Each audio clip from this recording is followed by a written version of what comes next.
Hey guys, what is going on? This is Pete on the beat. In this video I would like to discuss with you the reason why I will not do the if it fits your macros type of approach, why I'm not a proponent of the if it fits your macros and that kind of stuff.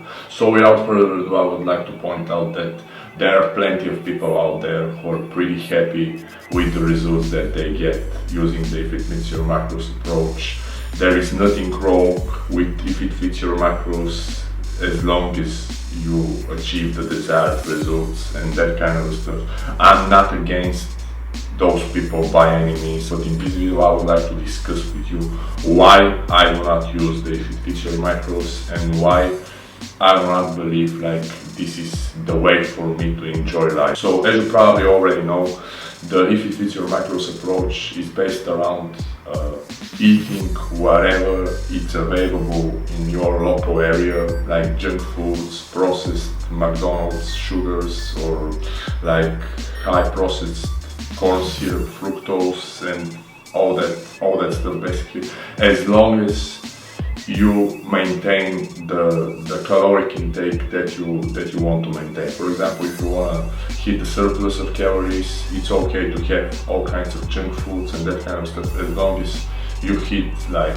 the surplus of calories and these exact percentages of macronutrients, as long as for fats, proteins, and that kind of stuff. Basically, the whole if it fits your macros approach, in my personal opinion, is extremely narrow-minded for the simple reason, as we all probably already know, not all of the proteins are the same, not all of the carbohydrates are the same, not all of the fats are the same. The reason why I will not use the if it fits your macros approach is because I will not feel good, and I know that all of these like processed foods, they produce tons of negative effects on the next day for me. This is how it goes. This is the reality. I cannot stretch about this. I used to do some form of a if it fits your macros approach with the junk meals and the cheat meals and that kind of stuff here and there, the cheat days and that kind of during 2012. But all of these like processed foods, the processed carbohydrates, basically the processed foods, they produce a lot of negative effects for me, especially psychological negative effects. They can make me easily like have this like massive brain fog. I cannot stay focused on the next day. I get distracted easily. They produce cravings, and basically you become addicted to food. All of these foods basically they develop food addictions. Let me put it like this. This is the most accurate way I can explain it. Especially for the most part, a lot of the people, they have these massive food cravings, massive food addictions.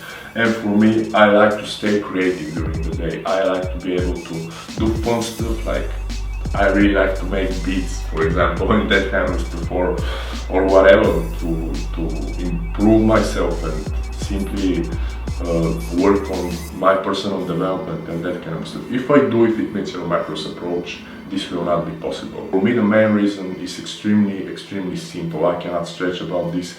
These type of foods produce a lot of especially psychological side effects for me. They can make me extremely anxious, they can lead to panic attacks to the next day, and of course I'm not able to get stuff done the way I'm able to get stuff done typically. They do not give me ability to stay productive during the whole day. All these foods, they produce crashes, blood sugar crashes. This of course will affect my mood. This will lead to mood swings and that kind of stuff, and basically put me in an extremely negative mindset. I stopped consuming all of these foods like during the middle of 2012 or something. All of these foods have extremely negative impact on my ability to learn new stuff and to remember and basically to learn new skills and that kind of stuff. So in order to explain it better, I'm gonna put it like this. All of these foods, they can definitely ruin the whole quality of your life. They can definitely ruin your life. It really doesn't matter if you stay on caloric surplus or you want to stay on caloric deficit. It really doesn't matter. All of these toxins, all of these high processed sugars, they will lead to developing food addictions because they will definitely produce cravings on the next day. If you consume all of these foods, you can easily forget about the 1 meal a day plan if you really want to, because at some point you run out of willpower and you develop a binge eating habit. This is the main reason why I always recommend whole foods when it comes to the 1 meal a day. As you probably know, if you watch my other videos, I do the 1 meal a day plan and I'm extremely happy. I do believe this was one of the best things I did for myself ever, and I'm extremely happy with the 1 meal a day plan and everything, and how I feel about the If It Fits Your Macros and the 1 meal a day plan. I do believe this is the most unpractical way to do if you really want to be a highly adapted individual to the 1 meal a day plan and really want to be able to have these long-lasting sustainable levels of energy without any blood sugar dysregulations, without any cravings, be able to get stuff done and be able to free your mind and free yourself from all of these food distractions and addictions and cravings and all that crazy stuff throughout the day. This is the most unpractical way to do when it comes to the 1 meal a day plan. I definitely consume carbohydrates nowadays. I do not stay completely ketogenic nowadays. I have some only protein and fat days here and there, but for the most part I do consume carbohydrates nowadays, but I do not consume like junk food and that kind of stuff. I stick with the safe starches, especially with the white basmati rice, for the one and only reason that, of course, I like the taste, I like the texture and everything, but this is a type of a carbohydrate which gives me the ability to feel the exact same way during the fasted state on the next day as like the meat and eggs diet. This is basically this is the exact type of feel that I have. I'm able to get stuff done, I'm able to not get distracted from all the crazy cravings.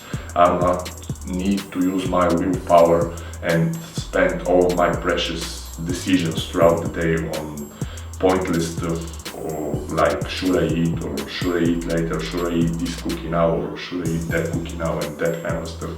And yeah, it's not practical. All these foods, they produce like effects like depression, a lot of anxiety, a lot of like, even they can lead to panic attacks, most definitely. So this is the reason why I stick with whole foods, because depression is one thing, like anxiety is one thing, but the panic attack is like totally different. And this is basically the main reason why I do not recommend you to use these foods. And I really want to live this like addiction-free life. I really want to live addiction-free life. I really want to be able to stay focused and be able to concentrate on my tasks during the day. I don't want to think about food. In the end of the day, I always pay attention to how I feel on the next day. And since I stopped eating these foods, I became a completely different version of myself. I cannot stretch about this, I ain't gonna lie about this. Since I stopped eating all of these foods with the steaks and eggs diet, with the binge Gironde type of eating, and then I made the transition to the 1 meal a day plan with the rice and the steaks and the chicken and the veggies and that kind of stuff, I became a completely different version of myself, and I really don't want to go back. Let me put it like this. This is the best explication I can give you. And in the end of the day, a lot of people feel like the simple sugars fuels them better and they're like have fuller muscles when they eat junk food. This is complete nonsense, because you can eat like the best forms of carbohydrates, the best forms of safe starches like white basmati rice or the sweet potatoes, or even like some white potatoes here and there, or red potatoes, and be able to feel great and look great. In the end of the video, I would like to point out an extremely important detail. Another cool fact is especially for people who are interested in fitness, bodybuilding, building muscle and that kind of stuff. I do believe, without a single drop of doubt, that I made most of my gains and most quality gains, if I can put it like this, when I cut all of the crap out of my diet. This basically happened when I jumped onto steaks and eggs diet, and when I made the transition to the 1 meal a day plan with the non-toxic carbohydrates. This is when I became like the best version of myself until this moment, until now. This is the best way I can explain and describe everything to you guys. I hope it makes sense. So yeah, this is basically everything I wanted to say in this video. I hope I covered everything, and I really hope everything I said makes sense to you. Please subscribe to my YouTube channel for more content. You can give me some comments down below. I'll be so happy if you share your personal experience with the whole foods, or with the if it fits your macros type of approach, or with the 1 meal a day plan, or with some form of completely ketogenic diet like the meat and eggs and that kind of stuff. So yeah, I'm wrapping it up for now. Please stay tuned for more. Have a nice one. Peace, and I'm out. And stick with the whole foods. I definitely encourage you to stick with the whole foods. Peace.